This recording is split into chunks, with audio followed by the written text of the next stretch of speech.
Good evening and welcome back to Fox 23 News at 9. I'm Zach Seminar. Today, Conference USA announced their all-conference teams, and the 1-2 punch of Tyree Griffin and Cortez Edwards both landed on the all-conference second team. Edwards has averaged a team-high 14 points to go with 6 rebounds per game. He was also named to the CUSA All-Defensive Team. The Oklahoma State transfer Griffin, meanwhile, dishes at an eye-boggling pace. He's dished out the 5th highest assist per game in the country at 7.2 per game to go along with 14 points a night. The duo marks the program's first league postseason honoree since 2015. Southern Miss begins play in the Conference USA tournament on Thursday night. On the women's side, Shantae Hales was named to the All-Conference USA first team today. Hales has been a force for USM, averaging nearly 13 points per game to go along with 4.5 assists per night. Hales has erupted for 30 or more on 2 different occasions, both of which coming over the last 4 weeks. Lady Eagles take on North Texas in the first round of the conference tournament later this week. Despite phenomenal seasons that led to NCAA tournament championship game appearances, the MSU Lady Bulldogs have been tripped up short of an SEC tournament title each of the last 3 years by the Gamecocks of South Carolina. But on Sunday, MSU was determined to finally get their highly coveted SEC crown. Dogs looking to earn the #1 seed for the NCAAs, taking on 10th seeded Arkansas. Zaria Wiggins getting some early run in the game's second quarter, puts the Dogs up 16 later in the period. Tiara McCowan is going to go to work first. She gets the bucket under the rim.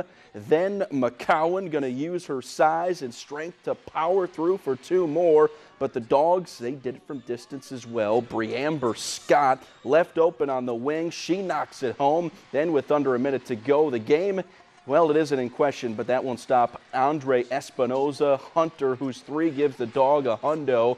She hit a record 8 threes in an SEC tournament game to finish with a game-high 24, and the SEC tournament crown finally belongs to the Dogs. Man, she's made me a better coach. She's just been a real blessing for me personally as well as professionally. This is why you do what you do. She's going to graduate. I think she corrected me. I said a 2.67. I think it's a 2.7 something, but she's going to graduate in 4 years.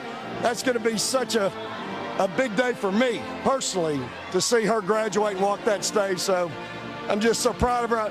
Her mama Tracy entrusted us with her. I hope we hadn't let them down. Pittsburgh Steelers have pulled the trigger on an Antonio Brown trade, sending the disgruntled All-Pro wide receiver to the Oakland Raiders for a 3rd and 5th round pick late Saturday night.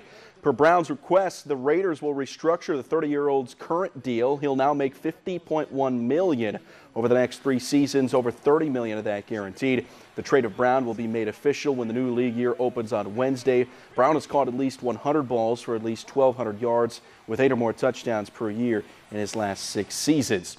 And the Monster Energy NASCAR Cup Series in Phoenix this weekend for the Ticket Guardian 500.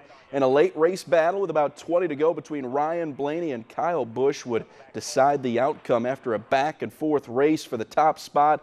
It lasted nearly 5 laps. Busch able to finally pull away and set sail for his first Cup win of the season, becoming the 4th different driver in 4 races to clinch a playoff spot. The win for Busch was his 199th across the top 3 touring NASCAR series. They'll pack it up for California next week to wrap up their 3-week Western trip.